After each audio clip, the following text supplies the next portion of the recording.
অন্যদিকে ওই সময় একমাত্র ছেলের সাথে অশালীন অঙ্গভঙ্গিতে ছবি তুলে প্রায় খবরে শিরোনাম হয়েছেন শ্রাবন্তী। প্রতিনিয়ত এই ছবিগুলো ভাইরাল হয়েছে সোশ্যাল মিডিয়ায়।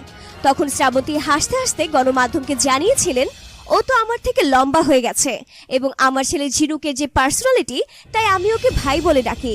কিন্তু মা ছেলের এমন স্টাইলে ছবি মেনে নিতে পারেনি তার দর্শক ভক্তরা। তারপরও সবকিছু যখন ঠিকঠাক চলছিল, তখন আবার নতুন করে আলোচনার জন্ম দিলেন শ্রাবন্তী।